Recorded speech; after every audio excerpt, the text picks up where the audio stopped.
Alright guys, so someone posted on one of my videos and had a question. They said, can you actually make money breeding snakes? I thought that was an interesting question, especially kind of looking at my operation here. So today I thought I'd kind of go through kind of the economics of breeding snakes. And for this, let's make up a scenario. Say you just created a new reptile business.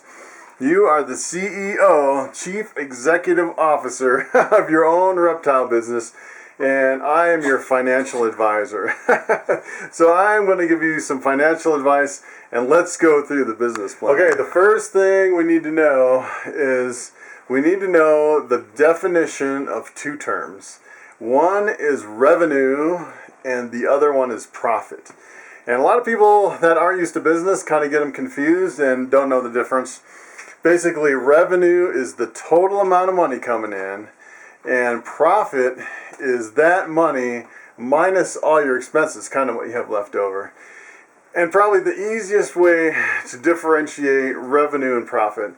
So I always tell people, say for example, I'm an entrepreneur. I like to take big risks and kind of jump in on these niche markets and kind of roll the dice and play the game. So obviously with all these snakes, so I always tell people, I can start a business tomorrow and I can actually make $1 million a month. It's really simple and I know I can do it. And here's how you do it. So basically what you do is you go up to an investor and someone who's got, millions and millions, and they're looking for a place to invest in. You say, all right, you give me $1 million and next month I will give you back 1.1 million. 10% interest in a month. Every investor is going to go, yeah, I'm going to do it. So every month I get $1 million and I give him 1.1 million, month after month after month. And what's actually happening is I'm making $1 million a month, and everyone goes, oh yeah, your business, it's making $1 million a month. You must be doing really good. Actually, every month I'm losing $100,000. So that's the difference between revenue and profit. So if someone goes to the show and sells a $2,000 snake, you think, oh, that guy's really doing good. Well, it depends. They may not even be breaking even selling that $2,000 snake. So that's the difference between revenue and profit. Okay, so let's look at some of our expenses first, because basically all your expenses erode your profits, basically. So the biggest expense, I would say, for snakes, breeding snakes, is their food. And there's only one thing on the menu, and that is rats or mice. So if you take a look at my rats, I basically breed all my own. I have these 2 rat racks, and these setups are really, really nice. So when you're breeding rats, you have basically 2 expenses, and one of them is the bedding. So you have the rat bedding, and I use this pine bedding. And this is about as bad as it gets. This has been a whole week and a half, and it doesn't get really bad. So I change this out every week and a half with fresh bedding. And I would say the bedding expense for all these rodents, I get a bag of bedding for about $7, and I go through about 2 bags a week, I'd say. Sometimes I stretch it out to a week and a half this time. I like to do it a little bit earlier and kind of do it every week. So I would say it's about $14 every week. So that's $28 every 2 weeks, close to $60 a month. So you got about $60 a month just in the bedding for the rats. And then basically for these rats, I use Missouri food back here. I can grab a handful of it. So it's basically Missouri 6F rodent breeder, and I don't know. Some people use dog food, and you can actually get away with kind of doing half the price if you do dog food. But I really like a high quality rodent diet. I've actually I've actually used a lot of feed and different seeds and tried to blend my own from the feed store. And let me tell you, your rodents are not in that good of a shape. They tend to get overweight, and I used to have a lot of them actually passing away early. And ever since I went with this Missouri rodent, I've had really good success. So I'd rather put good quality food into the rats, and I'd say I go through about a bag a week, which is about $25. So we're looking at about $160 a month just to keep this rodent colony going. So I'd say that's probably one of my biggest expenses by far. Okay, another expense is bedding for your snake, and you need some kind of a substrate. And actually, I've decided to go with paper towels just because they're really readily available. They're absorbent, they're easy to change, and they're relatively inexpensive. Some people actually go with newspaper, and I've heard newspaper kind of makes your white snakes turn brown or black a little bit on the bottom. And some people actually go with like an unprinted newspaper. And actually when I first started, I tried a few different beddings, and I finally went to like a Pro Coco coconut husk bedding. And let me tell you, I was going through, I would say, like 6 blocks once a month. And that was probably, sometimes I pay like $25 a block. So that was like $150 a month just for the snake bedding. And then I started buying it by the pallet, and I could get it for about $10 delivered per block if you buy it by the whole pallet. And that cut my expenses, in half. And then I went to the paper towels, and I think that really saved. Not only it was a lot of hassle, kind of breaking up all the blocks and putting them all the tubs, but I think it saved a huge expense. Okay, here are some of my other expenses I kind of go through, I'd say on a daily basis, and those are Deli Cups. So I actually have 2 different size tubs, basically 2 different size cups for my tubs, and then I go through not a whole lot of this. This is F10. And it's basically a cleaner for my snake tubs. I dilute it with water, so it goes a long way. This is like my second bottle in maybe a year, so it's not very expensive. And then this is bleach, so I go through a little bit of bleach. And then these bottles, they kind of wear out a little bit. So I've replaced my bottles a couple times, and I have a pump-up 2-gallon sprayer that I use to kind of spray out the tubs. And wore one of those out in the last 5 years. So it's kind of a minor equipment replacement cost. And sometimes I do, I also have, occasionally I use some rubber gloves, but not a whole lot. I usually don't use a whole lot of rubber gloves, especially since I went with the F10. I used to use a lot more rubber gloves when I went with the bleach. But kind of did away with them ever since I went to the F10. And typically, the only tubs that I bleach are for the rat tubs. And for all the snakes, I use the F10. Okay, so I would say everything I pretty much went over right there, you could call the common consumables, the stuff that you're using pretty much on a daily basis, the stuff that just keeps coming in. You use it, you dispose of it. So that stuff you can kind of figure out in your budget how much it's going to cost. And, I would say what I'm doing here, I probably have less than $250 a month, I would say. And every now and then, I kind of run low on rodents, believe it or not. And I think it's just kind of an organization thing. So with all my hatchlings, what I should have really been doing is breeding my mice like crazy throughout the whole year, and then freezing them for the hatchling season. And so that's kind of an expense that kind of hit me this year that I won't go through next year, because I'll be really cranking out these rodents and putting them in the freezer and getting ready for the hatchling season for next year.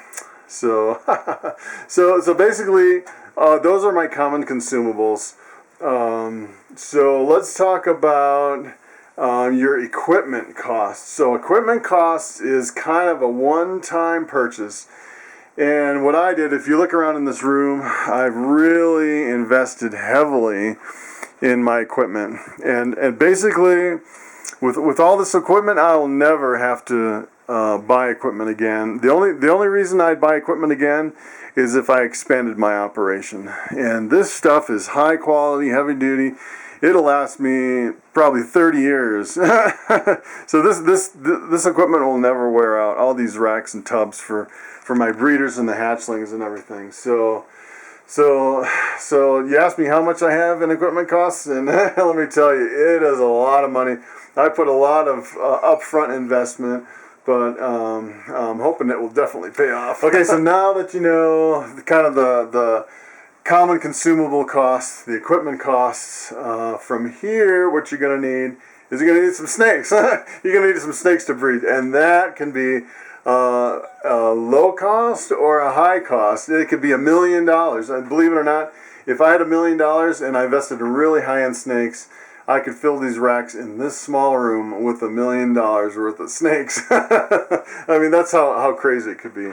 And a lot of the snakes I bought, I would say, these are kind of mid-range snakes. So most of them I'd say anywhere from, I'd say my cheapest breeders that I bought. Actually my cheapest breeder, I think, was this bumblebee. I only paid like $180 for her.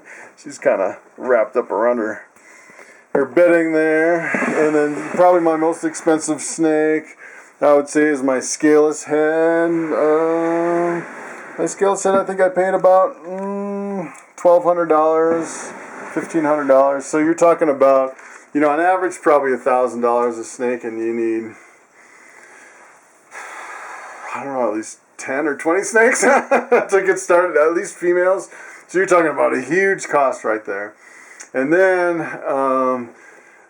once you have all your breeders, you're pretty much set. So you have your equipment, your consumable costs, your breeders, and so from here, let's take a look at our end product. So one of our main end products, I would say, are hatchlings, of course. And here is one of my end products. This is actually one of my holdbacks. So if you want to keep advancing your collection, you want to hold some of your snakes back. And this is a pastel scaleless head female. Beautiful, beautiful snake. She's going to make a wonderful breeder. And I'll breed her back to my scaleless head male and get some totally scaleless, hopefully some totally scaleless snakes. So this year, she's coming out. All right, if I can keep the snake in the tub with the camera in my hand and a tub in my other hand. All right, she's a little runner. So that is basically, I would say, your main product as a breeder. But it's not your only product. I actually had several products that I've sold over the years. So in addition to that, what I was doing when I had the Pro Coco coconut husk all through my racks, I was actually taking all the old stuff after a month, and I put it in like 39-gallon garbage bags, and I have like 7 of them every month. And believe it or not, I was actually reselling that to people for landscaping, and I was recouping like half my cost. So it cost me like, I don't know, like $150, and then eventually I cut that down to about $60 a month in bedding costs. I was actually recouping almost all of that. I could sell all those bags for like $40 or $50 to people who wanted landscaping. And on Craigslist, if you post it, you get at least one person a month picking it up. So I got to the point where it was almost free bedding, so that was pretty nice. Okay, another product that I sell that comes out of my reptile operation is our rodents. So I often have an excess of rodents. Right now, I'm kind of burning through a lot because I have hatchlings. We're coming up to the breeding season. Every snake in this whole room is eaten. And right now I can't really keep up because because everyone's on food right now, so I'm burning through a lot of rodents. But a lot of the year, a lot of my snakes are not eating. I sell off a lot of my hatchlings. I don't have a lot going on. And I'll sell a lot of these anywhere from like $1.50 to, I'd say, like $2.50 a piece for frozen rodents. And I recoup probably half the cost of my food if I just sell a few excess rodents. And actually at this last reptile show, there's a guy that had a really good idea. He actually had this big, huge tote. It was really, really long. And he had it full of rats. I was like, what is he doing with that tote full of rats? I couldn't figure it out. And what he did is during the reptile show, he's selling some snakes on the side, and then he had another whole table full of rats, and he took the lid off, and it was kind of like a petting zoo. And everyone came up and pet the rats. I don't know how much he was selling the rats for, but I'm thinking, you could probably get $15, $20, $25 a rat for a pet rat, and you could make a killing if you started making that kind of money selling pet rats. Instead of $2, sell them for $20. You could do really well. And he actually came up to me after the show and said, yeah, I did really well selling those rats. But then again, you have to pay for a table at the show, and an extra table is like $100. So, you have to sell some at the show just to break even to pay for your table. So you have that cost too. Okay, so I've been breeding snakes for a while, and kind of thinking of creative ways, thinking outside the box, trying to figure out ways to make the operation work. And early on, I'd say, when I first started getting into breeding snakes, I kind of looked at different breeders, and it's kind of like with any animal that you're breeding. So for example, if you're breeding dogs, if you're breeding just like, a crossbreed with a crossbreed, you get a really cheap dog, and you're selling for like, maybe $20 a piece, $50 a piece, just for your mixed breed puppy, versus the guy selling, AKC paper dogs for $1,500 a pop. That guy's making some money. And it's kind of the same with snakes, only it's more extreme of a degree. So for example, if I was setting up shop here and I bought all $20 snakes to begin with, oh yeah, I could fill my rack with a few $100. The problem is when I get to breeding season, I'm selling a whole rack of $20 snakes. You go to my display case, you can see it on my table, what I'm breeding. And if all my snakes are $20 snakes, I'm not making a lot of money. In fact, I think if you bred and sold all $20 snakes, you'd go in the hole for sure with an operation like this. So what I would recommend, if you're getting into the reptile business, what I would really recommend doing is getting the most expensive snake that you can afford, and just get one, and preferably a female starting out.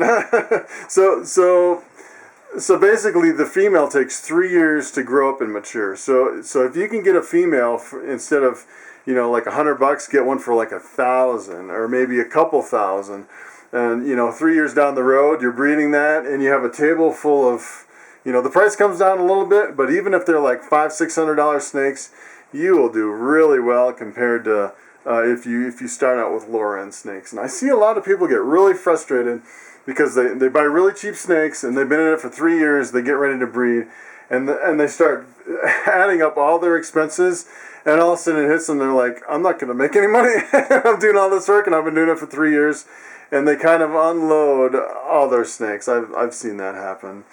And the other thing I've seen that really discourages people is they'll buy like really high-end snakes. They'll buy like albino pieds.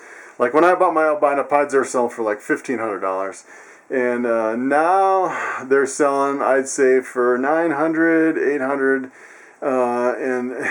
And people get really discouraged that, they threw down $5,000 for snakes.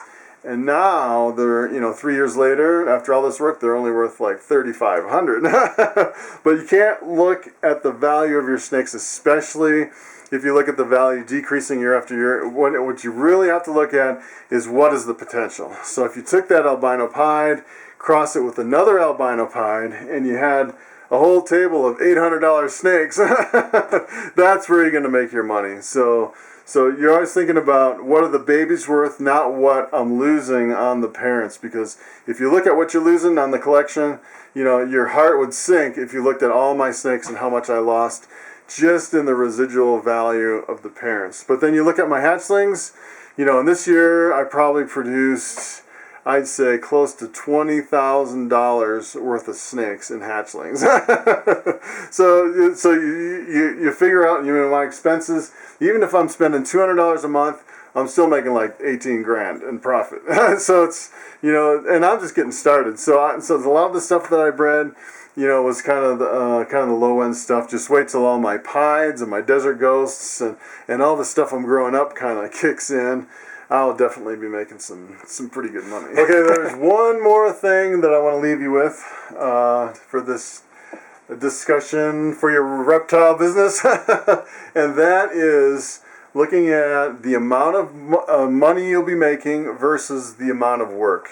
And that's kind of what sold me on it. So I was looking at some big breeders, and they had like 400 females and a bunch of hatchlings, and they said generally on average, to take care of all those snakes and to feed them and to take care of them on average, it took them about 11 hours a week. So you're looking at a large number of animals, potentially making a lot of money for a relatively small amount of work. And you look at all the other animals. If you're breeding animals can be a lot of work. And I would say snakes are probably the least amount of work out of any animal that I've ever seen. And that's the number one thing that kind of sold me on getting into the breeding ball pythons. The amount of money you can make and the limited amount of work that it really takes. And I do have one more product, and that is my YouTube videos. And they kind of came in kind of at the last minute. I realized people were making a lot of money on YouTube, and I thought, hey, I have the content, all these snakes. So if you're thinking about, getting into snakes, or if you're into snakes, I would highly recommend just putting out a little YouTube video every day, and that could make more money than all your snakes put together. So that's pretty much all I have. Thanks for watching, and I will see you next time.